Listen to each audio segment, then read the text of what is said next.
Hello friends, नमस्कार and welcome to समाधान।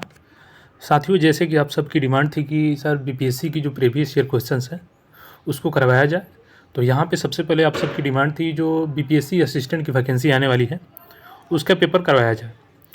तो उसी पेपर को आज जो ऑफिशियली पेपर है, बिल्कुल ऑफिशियली पेपर को यहाँ पे लाए हैं हम लोग और इसको डिस्कस करेंगे।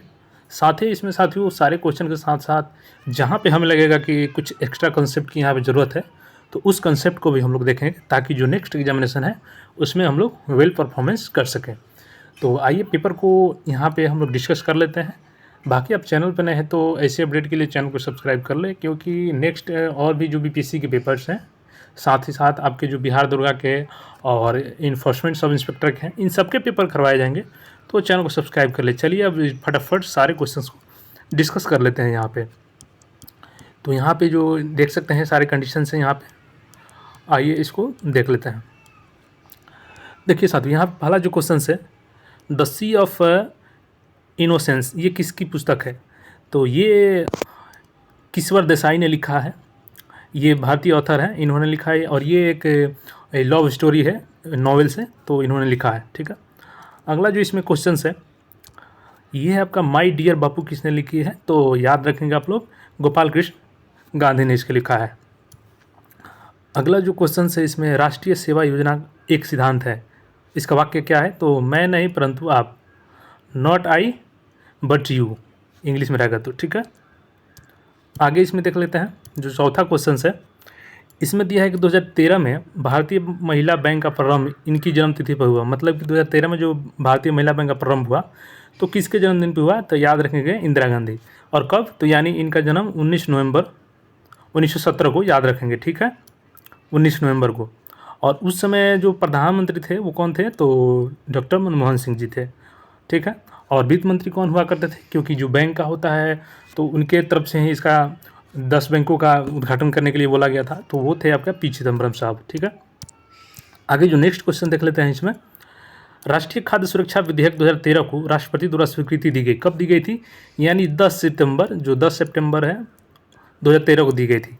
ठीक है, उस समय ये प्रधानमंत्री मनमोहन सिंह ही थे जो खाद्य सुरक्षा बिल पारित हुआ था 2000।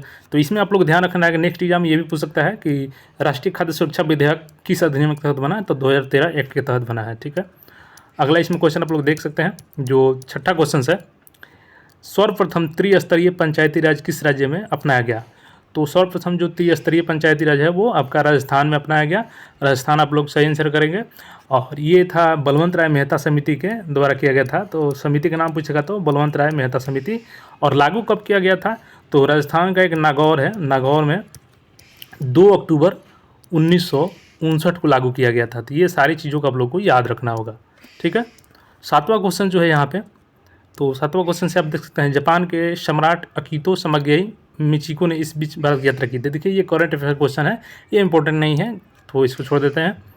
आगे इसमें मगध की प्रथम राजधानी कौन सी थी?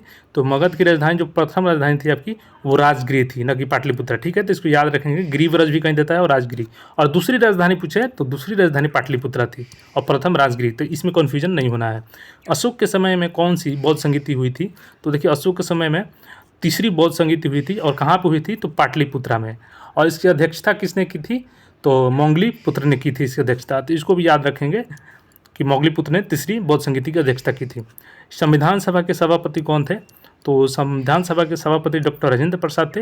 हालांकि यहाँ पे अगर क्वेश्चन पूछ दे कि अस्थायी सभापति कौन थे, तो वो आपके डॉक्टर सच्चिदानंद सिन्हा थे, लेकिन अस्थायी आपके डॉक्टर राजेंद्र प्रसाद थे। ठीक है, अगला जो क्वेश्चन आपसे पूछा गया यहाँ पे, संविधान प्रारूप समिति के अध्यक्ष कौन थे? तो ये थे आपके डॉक्टर भीमराव अम्बेडकर साहब थे। ठीक है, और अगला क्वेश्चन इसमें पूछा गया है कि 1902 ईस्वी में यहाँ पे सिताबदीरा बिहार में किसका जन्म हुआ था? ये हैं जयप्रकाश नारायण जी का जन्म हुआ है, और लोकनायक जयप्रकाश जी इनको बोला जाता है, तो इसको याद रखेंगे आप लोग। अगला जो इसमें क्वेश्चन देख लेते हैं हम लोग का, जो 13 नंबर क्वेश्चन है यहाँ पे, स्लेट किस प्रकार की चट्टान से निर्मित होती है? तो रूपांतरित चट्टान की ये रूप है। 14 जो क्वेश्चन नंबर है, तो इसमें है कि माउंट एवरेस्ट की ऊंचाई कितनी है? तो इसमें 8,848 है। साथियों मैं थोड़ा तेज़ी में कर रहा हूँ क्योंकि क्वेश्चंस काफ़ी करने हैं तो ज़्यादा समय लग जाएगा। मैं नहीं चाहता कि आपका ज़्यादा समय बर्बाद हो, और कम से कम समय में इसको हम लोग डिस्कस कर लें। बोकारो कोयला क्षेत्र स्थित है, तो ये कहाँ पे है? बोकारो जो झारखंड में है कोयला क्षेत्र। और छोटा नागपुर पठार कहाँ है? वो भी आपका झारखंड में है। ठीक है, याद रखेंगे इसको। भारत में अभ्रक के सर्वाधिक उत्पादक हैं, तो बिहार और झारखंड में सबसे अधिक अभ्रक मिलता है।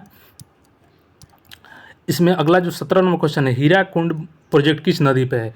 तो हीराकुंड जो आपका प्रोजेक्ट है यहाँ पे 17 नंबर में, ये आपका महानदी पे है और ये कहाँ पे है? तो ओडिशा में है। इसके अलावा आपसे यहाँ पे पूछ दे अगर कि जो 1 नंबर ऑप्शन है भागीरथी, तो भागीरथी नदी पे कौन सा बांध है? तो ये टिहरी बांध है और 260 मीटर ऊंचाई है, विश्व में 5वां स्थान आता है ऊंचाई में, ठीक है। कृष्णा नदी पे बात करें तो कृष्णा नदी पे आपका एक है अलमाटी बांध है, अलमाटी बांध। दूसरा है आपका नागार्जुन सागर परियोजना जो आंध्र प्रदेश और तेलंगाना के बॉर्डर पर स्थित है। चंबल नदी, अब चंबल नदी पे पूछे तो इस पर 3 आपको बांध है, गांधी सागर बांध है, जवाहर सागर बांध है और उसके बाद राणा प्रताप सागर बांध है। तो इसको याद आप लोग रखेंगे, ठीक है। 18वां क्वेश्चन देख लेते हैं यहाँ पे, मध्य रात्रि के सूर्य का देश किस देश को कहा गया है? तो इसमें नॉर्वे होगा आपका सही आंसर। नेल्सन मंडेला का जीवन काल था, देखिए नेल्सन मंडेला का जीवन काल की बात करें तो इनका जन्म 1918 में हुआ था और 2013 में इनकी मृत्यु हुई थी। और ये साउथ अफ्रीका के पहले अश्वेत राष्ट्रपति थे। इन्होंने काफ़ी अपनी ज़िंदगी में संघर्ष किया।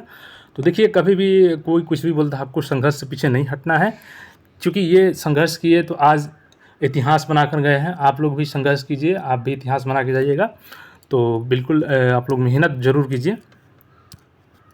2013 में दिल्ली विधानसभा में, तो देखिए ये करंट अफेयर क्वेश्चन है, ये जरूरी क्वेश्चन नहीं है।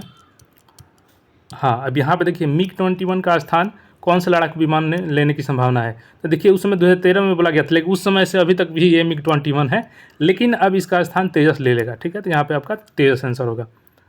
अगला जो क्वेश्चन है इसमें, सितंबर 2013 में ओडिशा के व्हीलर द्वीप से किस मिसाइल का सफल परीक्षण किया गया? तो उसमें अग्नि-5 का जो सफल परीक्षण किया गया था। तो ये आप लोग याद रखेंगे, क्वेश्चन आता है कि व्हीलर द्वीप कहाँ पे स्थित है? तो ओडिशा में है, ठीक है। अगला जो हम लोग क्वेश्चन है यहाँ पे, तो 23 नंबर क्वेश्चन है, 21 जनवरी 2013 को भारतीय नौसेना द्वारा, तो देखिए ये करंट अफेयर क्वेश्चन है, अभी ये क्वेश्चन इंपॉर्टेंट नहीं रखता है हमारे लिए, तो इसको छोड़ देंगे। आगे क्वेश्चन की तरफ बढ़ेंगे, क्योंकि जल्द से जल्द हम लोग को सारे क्वेश्चन को कर लेना है कम से कम समय में। रिजर्व बैंक ऑफ इंडिया का गवर्नर नियुक्त होने के नाम पर के पहले रघुराम राजन किस पद पर थे? तो देखिए ये मनमोहन सरकार में ये मुख्य आर्थिक सलाहकार थे इससे पहले, उसके बाद इनको रिजर्व बैंक ऑफ इंडिया का गवर्नर बनाया गया। वर्ष 2012 के सरस्वती सम्मान से पुरस्कृत सुगाथा कुमारी प्रख्यात कवित्री हैं, तो ये है आपकी मलयालम भाषा की, ये तिरुवनंतपुरम से बिलोंग करती हैं, तो ये मलयालम भाषा की हैं, ठीक है, ये याद रखेंगे आप लोग। उसके बाद जो आपका अगला क्वेश्चन है, कौन सी घटना दिसंबर 2013 में घटित हुई? तो ये देखिए करंट अफेयर का है, लेकिन इसमें कुछ इंपॉर्टेंट चीज़ है, इसको याद रखेंगे। लोकपाल एवं लोकायुक्त विधेयक लोकसभा द्वारा पारित किया गया था 2013 में। नेल्सन मंडेला की भी मृत्यु 2013 में ही हुई थी। उसके बाद जो भारतीय राजनयिक देवयानी खोबारगाड़े की न्यूयॉर्क में गिरफ्तारी थी, ये इतना इंपॉर्टेंट नहीं है, लेकिन हाँ ये वाला इंपॉर्टेंट है कि लोकपाल विधेयक और लोकायुक्त विधेयक लोकसभा में पारित किया गया था 2013 में और नेल्सन मंडेला की मृत्यु हुई थी। तो अगले क्वेश्चन की तरफ बढ़ते हैं। यहाँ पे जो अगला क्वेश्चन है आप 27 नंबर, सत्यशोधक समाज की स्थापना किसके द्वारा की गई थी? तो सत्यशोधक समाज की स्थापना यहाँ पे ज्योतिबा फुले के द्वारा की गई थी। अगला जो क्वेश्चन है हम लोग का 28 नंबर, यहाँ पे पुनः वेदों की ओर चलो, यह नारा किसने दिया? तो ये दयानंद सरस्वती जी ने दिया था, ठीक है। 29 नंबर जो क्वेश्चन आता है, तो इसमें है कि सत्यमेव जयते किस उपनिषद से लिया गया है? तो देखिए सत्यमेव जयते मुंडकोपनिषद से लिया गया है, ठीक है। 30 नंबर क्वेश्चन को देखते हैं, हर्षवर्धन के समय में कौन भारत आया था? तो देखिए हर्षवर्धन के समय में ह्वेनसांग भारत आया था, लेकिन जो मेगास्थनीज है ये किसके काल में आया था? तो ये पूछ दे तो ये आपको याद रखना है, चंद्रगुप्त मौर्य के शासनकाल में आया था और ये सेल्यूकस निकेटर का राजदूत था मेगास्थनीज, तो ये आपको याद रखना है, ठीक है। जहाँ पे हमें इंपॉर्टेंट लगेगा उस पॉइंट को हम लोग देखते चलेंगे एक्स्ट्रा में, ठीक है। 31 नंबर क्वेश्चन को देख लेते हैं। यहाँ पे महावीर स्वामी का जन्म कहाँ हुआ था? देखिए ये महावीर स्वामी का जन्म कुंडन ग्राम हुआ था, जो कहाँ पे है? तो वैशाली में है। वैशाली कहाँ पे है? तो बिहार में, ठीक है, याद रखेंगे आप लोग इसको। उसके बाद महात्मा बुद्ध ने कहाँ महापरिनिर्वाण प्राप्त किया था? यानी कुशीनगर में इनकी मृत्यु हुई थी, उसको महापरिनिर्वाण बोला जाता है बौद्ध धर्म में, तो कुशीनगर में हुआ था इनका, और ज्ञान प्राप्ति हुआ था इनका बोधगया में, ठीक है। उसके बाद से 1912 ईस्वी में बिहार में भारतीय राष्ट्रीय कांग्रेस का अधिवेशन कहाँ हुआ था? देखिए ये इंपॉर्टेंट है, क्योंकि ये अधिवेशन बिहार के पटना में हुआ था, और पटना में भी पूछे कहाँ पे? तो ये बांकीपुर में हुआ था, ठीक है। और बांकीपुर में जो कांग्रेस अधिवेशन 1912 में हुआ था, इसकी अध्यक्षता किसने की थी? तो आप लोग याद रखेंगे, इसकी अध्यक्षता RN आर.एन. मुथोलकर ने की थी। ठीक है, तो ये याद रखेंगे। हो सकता है अगला क्वेश्चन ये पूछे आपसे कि पटना के 1912 में कांग्रेस अधिवेशन हुआ तो उसका अध्यक्षता किसने की? आर.एन. मुथोलकर ने की थी। ठीक है। मैथिली भाषा को भारतीय संविधान की 8वीं अनुसूची में किस वर्ष सम्मिलित किया गया है? तो देखिए 2003 में। अभी आपसे पूछा जाए कि वर्तमान समय में भारतीय संविधान के 8वीं अनुसूची में कितनी भाषा को शामिल किया गया है? तो टोटल अभी कितने हैं? 22 भाषा हैं। ठीक है, याद रखना है इसको। अब उसके बाद जो अगला क्वेश्चन है 35 नंबर, जगदीशपुर बिहार के कुंवर सिंह के संबंध है। देखिए 1857 की जो विद्रोह हुआ था तो इसमें बिहार में आरा जिला से इन्होंने नेतृत्व किया था 1857 की क्रांति का। ठीक है, ये जो वीर कुंवर सिंह जी थे। उसके अलावा जो अगला 36 नंबर क्वेश्चन है, भोला पासवान शास्त्री बिहार के मुख्यमंत्री रहे कितने बार? तो देखिए यहाँ पर सही आंसर होगा आपका 3 बार। अब कुछ इंपॉर्टेंट बात इनके बारे में जान लेते हैं क्योंकि ये बिहार के फेमस हैं। तो देखिए 3 बार ये मुख्यमंत्री रह चुके हैं बिहार के। और आपसे क्वेश्चन पूछे भारत के, बिहार के ही नहीं बल्कि भारत के प्रथम अनुसूचित जनजाति के ये राष्ट्रपति मुख्यमंत्री बने हैं, यानी एससी कैटेगरी के पहले मुख्यमंत्री हैं जो बिहार के मुख्यमंत्री बने हैं, भोला पासवान शास्त्री जी। तो इनको याद रखना है। उसके बाद से आपका सिखों के 10वें गुरु गोविंद सिंह का जन्म कहाँ हुआ था? तो ये पटना में हुआ था। ठीक है। उसके बाद अगला क्वेश्चन है, सासाराम में किसका मकबरा है? तो सासाराम में आपका शेर शाह का मकबरा है। अगले क्वेश्चन की तरफ पढ़ते हैं। अगला क्वेश्चन नंबर आपका 39 है, 1857 ईस्वी के विद्रोह के समय भारत का गवर्नर जनरल कौन था? तो लॉर्ड कैनिंग था। ठीक है, लॉर्ड कैनिंग उस समय भारत का गवर्नर जनरल हुआ करता था। बिहार राज्य का पुनर्गठन किस वर्ष हुआ? तो देखिए बिहार राज्य का पुनर्गठन 2000 ईस्वी में हुआ और इसी समय उत्तर प्रदेश से उत्तराखंड अलग हुआ, बिहार से झारखंड अलग हुआ और मध्य प्रदेश से छत्तीसगढ़ अलग हुआ। तो इसको याद रखेंगे आप लोग। गांधी जी ने चंपारण सत्याग्रह किस वर्ष में किया था? देखिए 1917 ईस्वी में नील की खेती के विरोध में इन्होंने किसानों के द्वारा कहने पे, आह्वान करने पे 1917 में इन्होंने इसका आयोजन किया था, चंपारण सत्याग्रह का। अगला जो क्वेश्चन है, नई दिल्ली में भारत के 64वें गणतंत्र दिवस। देखिए उस समय का करंट अफेयर था तो अभी के लिए कोई इंपॉर्टेंस नहीं है इसका। अगले क्वेश्चन बढ़ते हैं। पंजाब सरकार ने अमृतसर वाघा सड़क का नाम निम्न में से किस हस्ती के नाम पर रखने का निर्णय लिया? तो ये रखा गया था स्वामी विवेकानंद।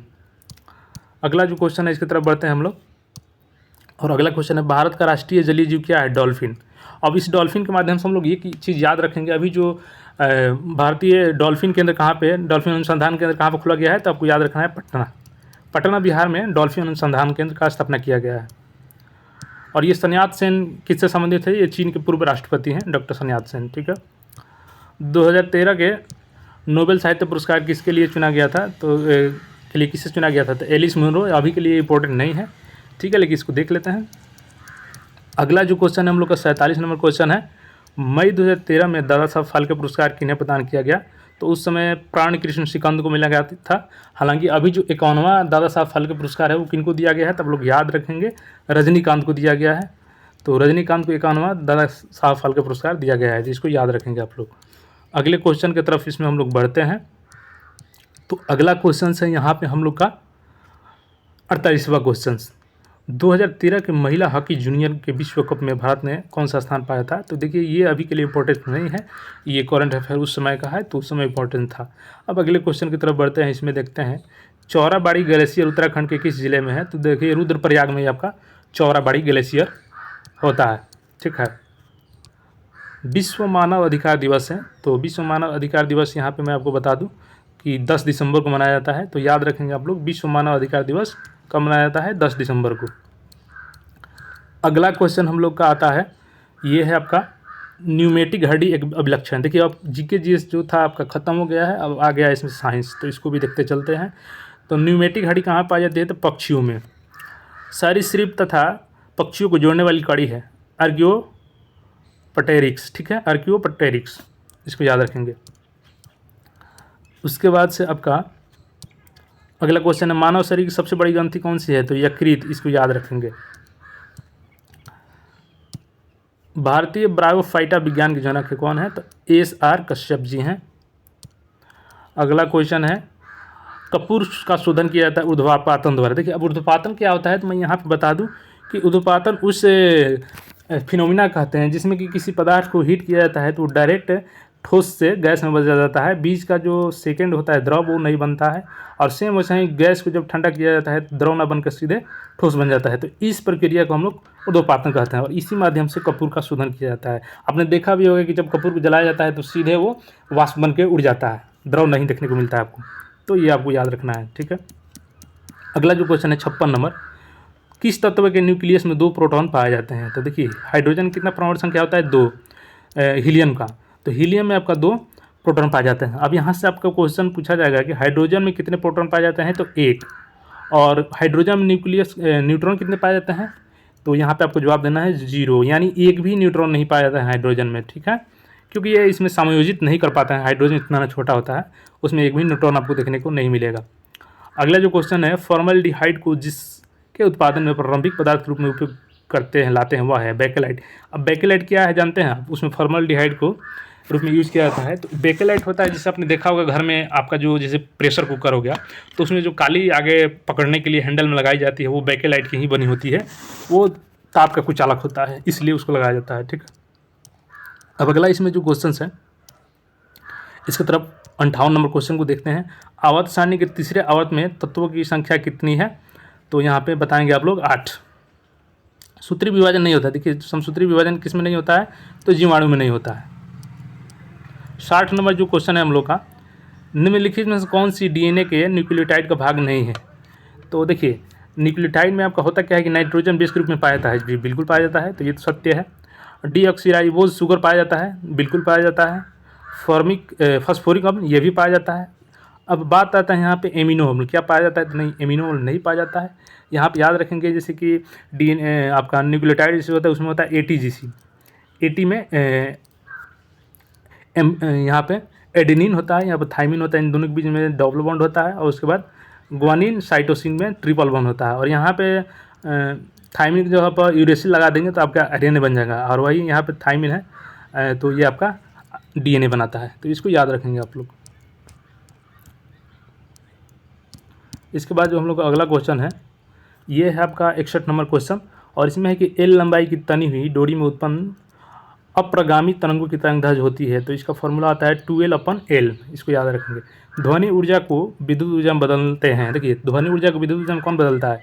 आपने देखा होगा कि माइक में जब कोई बोलता है तो स्पीकर के माध्यम से आपको सुनने को मिलता है, तो माइक में क्या बोलता है? वो ध्वनि प्रेषित करता है माइक में, और माइक क्या होता है कि लाउड स्पीकर में आपके जो वॉइस है उसको विद्युत में ट्रांसफ़र करके भेजता है, और फिर वहाँ से विद्युत उसको ध्वनि में ट्रांसफ़र करता है, तो आप सुनने मिलता है। तो ध्वनि ऊर्जा को विद्युत ऊर्जा में कौन ट्रांसफ़र करता है? माइक्रोफोन, तो माइक्रोफोन के द्वारा इसको ट्रांसफ़र किया जाता है। देखिए जल तरंगें क्या होती है? तो ये दोनों होती है, अनुदैर्ध्य और अनुप्रस्थ, दोनों तरंगें होती है जल तरंग। अगला जो क्वेश्चन है, पुष्प एक रूपांतरण है, किसका रूपांतरण है? प्ररोह का रूपांतरण है। अगला क्वेश्चन देखते हैं इसमें, पृथ्वी की परिधि का परिक्रमण कर रहे एक उपग्रह के अंदर एक सरल लोलक आवर्तकाल होगा, तो कितना होगा? इन्फिनाइट होगा इसका। अगले क्वेश्चन की तरफ बढ़ते हैं, और क्वेश्चन नंबर यहाँ पे है 66। तो इसमें पूछा गया है कि प्रोड्यूसर गैस में होता है, तो प्रोड्यूसर गैस में आपको याद रखना है कार्बन मोनोऑक्साइड और नाइट्रोजन गैस होता है। निम्नलिखित आयनों में कौन प्रति चुंबकीय है? तो देखिए प्रति चुंबकीय आपका इसमें कॉपर है, कॉपर प्लस यहाँ पे एक यहाँ पे इलेक्ट्रॉन त्याग कर दिया है, तो ये प्रतिचुंबकीय की तरफ व्यवहार करता है। यहाँ पे सूर्य की ऊर्जा का स्रोत है, तो देखिए अब यहाँ पे 4 ऑप्शन से, इसमें आपको कंफ्यूज नहीं होना है। एक है भारी नाभिकीय संलयन और हल्के नाभिकीय संलयन। देखिए विखंडन तो होगा नहीं, अब संलयन ही होगा, तो 1 और 2 में आपको कन्फ्यूजन नहीं होना चाहिए। इसमें होगा आपका हल्का। क्यों हल्का होगा? क्योंकि ये हीलियम के जो तत्व होता है एलिमेंट, ये संलयन करके और ये ऊर्जा का स्रोत देते हैं सूर्य को, तो नाभिकीय में होगा हल्के नाभिकीय के संलयन। अगला जो क्वेश्चन है, सूर्यास्त के समय सूर्य लाल दिखाई देता है क्योंकि? इसमें आंसर होगा आपका लाल रंग अन्य रंगों की अपेक्षा अधिक प्रकीर्णित होता है, प्रकीर्णन इसका ज़्यादा होता है, इसी कारण लाल दिखाई देता है सूर्यास्त के समय में। अब जो 70 नंबर क्वेश्चन है यहाँ पे, लेजर वह युक्ति है जिससे उत्पन्न होती है। लेजर से क्या होता है? तो संसक्त प्रकाश की किरण पुंज उत्पन्न होती है यहाँ पे, इसको याद रखेंगे। के MnO4 में Mn की अक्षकरण संख्या क्या है? तो इसको निकालेंगे आप लोग, तो 7 आएगा इसका, ठीक है। 72 नंबर क्वेश्चन है, इथाइन के जल योजन से मिलता है, तो क्या मिलता है? एथेनॉल मिलता है। 73 नंबर क्वेश्चन है आपका कि 22.4 लीटर H2 गैस का वजन होगा। देखिए इसका कंसेप्ट होता है कि एक मोल में किसी भी तत्व को या मटेरियल को लेंगे, एक मोल में आपका जो लिक्विड तत्व है उसमें क्या होता है या गैस है, तो एक मोल किसी भी तत्व का लेंगे तो उसमें आपका 22.4 लीटर आयतन उसका पाया जाता है। तो इसका एक मोल का वजन कितना होगा, तो हाइड्रोजन का एक मोल का वजन कितना होता है H2 का 2 ग्राम होगा, तो यानी 22.4 लीटर H2 गैस में 2 होगा। अगर यहीं पर देता कि 44.8, तो 44.8 देता तो यहाँ पे क्या करते हैं आप लोग, एक में आपका यानी दो में, यहाँ पर दो हाइड्रोजन में आपको 22.4, तो 4 में कितना हो जाएगा, तो यहाँ पे गुना कर देते हैं आप लोग, 2 से 2 और बढ़ जाता तो यहाँ पे निकल जाता है इसका। इस प्रकार से आप लोग निकाल लीजिएगा। निम्नलिखित में से किस यौगिक में ज्यामितीय समझौता है, तो 2 ब्यूटेन इसका ब्यूटीन होगा आंसर। जो 75 नंबर क्वेश्चन है, 1 फेमटोमीटर तुल्य है, तो 1 फेमटोमीटर कितने के बराबर होता है, 10 के पावर -15 मीटर, तो इसको याद रखिएगा। अगले क्वेश्चन की तरफ बढ़ते हैं। जो अगला क्वेश्चन है, सबसे छोटा पुष्प पादप है, कौन सा है, उल्फिया, इसको याद रखेंगे आप लोग। और सबसे बड़ा कौन होता है, तो रेफ्लेसिया।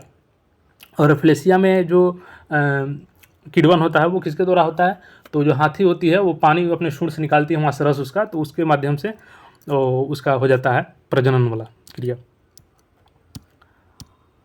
इकोसिस्टम शब्द किसने दिया, तो ये टेंसले ने दिया था।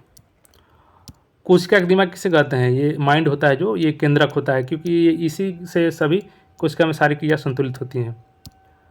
उसके बाद है C12 में न्यूट्रॉनों की संख्या क्या है, तो न्यूट्रॉनों की संख्या कितने हैं, 6 है, प्रोटॉनों की संख्या 6। जॉनसन ने दिया है, तो जिन शब्द दिया है जॉनसन ने।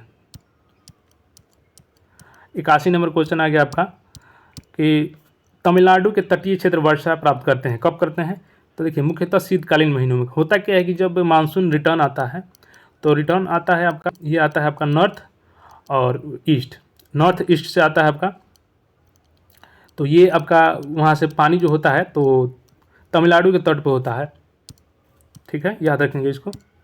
उसके बाद निम्नलिखित में कौन सा प्रवालों से निर्मित है, तो लक्षद्वीप है जो प्रवालविधि से निर्मित है, यूटी है भारत का। निम्नलिखित में से कौन सा भारत की सीमा से स्पर्श करता है, तो देखिए अरब सागर भी करता है, बंगाल की खाड़ी भी करता है और हिंद महासागर, यानी आपका आंसर हो गया कि उपयुक्त सभी। 84 नंबर जो क्वेश्चन है यहाँ पे है आपका सह्याद्री भाग है, तो पश्चिमी घाट का। अब छोटा नागपुर, जैसे अगले क्वेश्चन में मैंने बताया भी था, देखिए और क्वेश्चन भी मिल गया देखने को, तो इसीलिए मैं बोलता हूँ कि जो भी रिलेटेड क्वेश्चन है उसको हम लोग देखते चलेंगे। छोटा नागपुर पठार कहाँ है, विस्तृत कहाँ है इस बार, झारखंड में, और मैंने पहले बता ही दिया था आपको। अब जो आपका है अय्यर बांध डैश नदी पे है, तो यानी दामोदर नदी पे है। अगला क्वेश्चन है, निम्नलिखित महीनों में से कौन सा एक बिहार में अधिक लंबे दिनों वाला है, यानी सबसे लंबा दिन होता है जून में, ठीक है, इसको याद रखिएगा।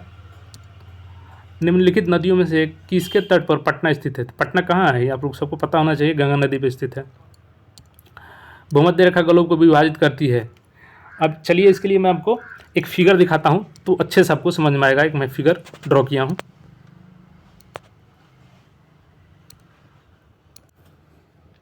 देखिए सर क्वेश्चन क्या पूछा है, क्वेश्चन पूछा है इसमें आप लोग का कि भूमध्य रेखा है जो ग्लोब को विभाजित करता है, तो देखिए ये ग्लोब हो गया, ये नॉर्थ पोल हो गया और ये साउथ पोल हो गया, और इसमें जो 3 रेखाएं है ये क्षैतिज रेखाएं हो गई, ठीक है। उसके बाद से जो आपका यहाँ पे होता है, ये आपका ये जो लाइन देख रहे हैं आप लोग, इसको बोलते हैं कर्क रेखा, ये नॉर्थ में होता है 23.5 डिग्री पे, और उसके बाद जो होता है नीचे सबसे 23.5 डिग्री साउथ में जो होता है ये आपका मकर रेखा होता है, और जो बीच में होता है ये 0 डिग्री देशांतर पे होता है भूमध्य रेखा जिसको बोलते हैं, और ये विषुवत रेखा भी है। तो ये क्या करता है, ग्लोब को कैसे विभाजित कर रहा है, आपको क्लियर दिख रहा है इसमें, ग्लोब में कुछ तिरछी लाइनें ऐसे होती है, तो इसको बीचों बीच से काट रहा है ना, तो यानी बराबर भागों में इसको विभाजित करता है, तो ऑप्शन में बराबर विभाजित भाग करता है, उस पर हम लोग सही टिक कर देंगे। तो आइए अब क्वेश्चन को देख लेते हैं, यहाँ से आप समझ गए होंगे।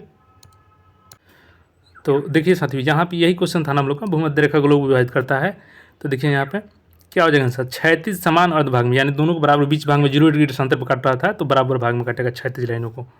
अगला जो क्वेश्चन है, निम्नलिखित नदियों में से कौन सी बिहार से होकर बहती है, तो कौन है, बिहार में गंगा नदी है। ये हो गया 90 क्वेश्चन यहाँ पे जीके जीएस और करंट अफेयर के सारे क्वेश्चन हो गए हैं। अब इसके बाद मैथ और रीजनिंग है, तो देखिए जैसे अभी मैथ रीजनिंग में एक अगला क्वेश्चन है, जैसे रमेश की लंबाई का राजीव की लंबाई से 14 से 15 का अनुपात है, और यदि रमेश की लंबाई 161 सेंटीमीटर है तो राजीव की लंबाई क्या होगी। देखिए क्वेश्चन दिया है कि रमेश और राजीव की लंबाई, यानी दोनों की लंबाई का अनुपात कितना है, 14 और 15 है, ठीक है, दोनों की लंबाई का अनुपात। तो दोनों को एक्स मान लेते हैं, और एक्स मान के आप लोग यहाँ पे क्या कीजिएगा, दोनों को जोड़िएगा तो कितना आ जाएगा। और उसके या ऐसे भी बना सकते हैं आप लोग, जैसे अनुपात दिया है तो क्या होगा, दोनों के आयु का अनुपात, जैसे 14:15 दिया है ना, तो इजीली 14/15 लिख दीजिएगा। बराबर में किसकी आयु दिया है हम लोग को, रमेश की लंबाई पता है, तो रमेश की लंबाई 161 हो गया।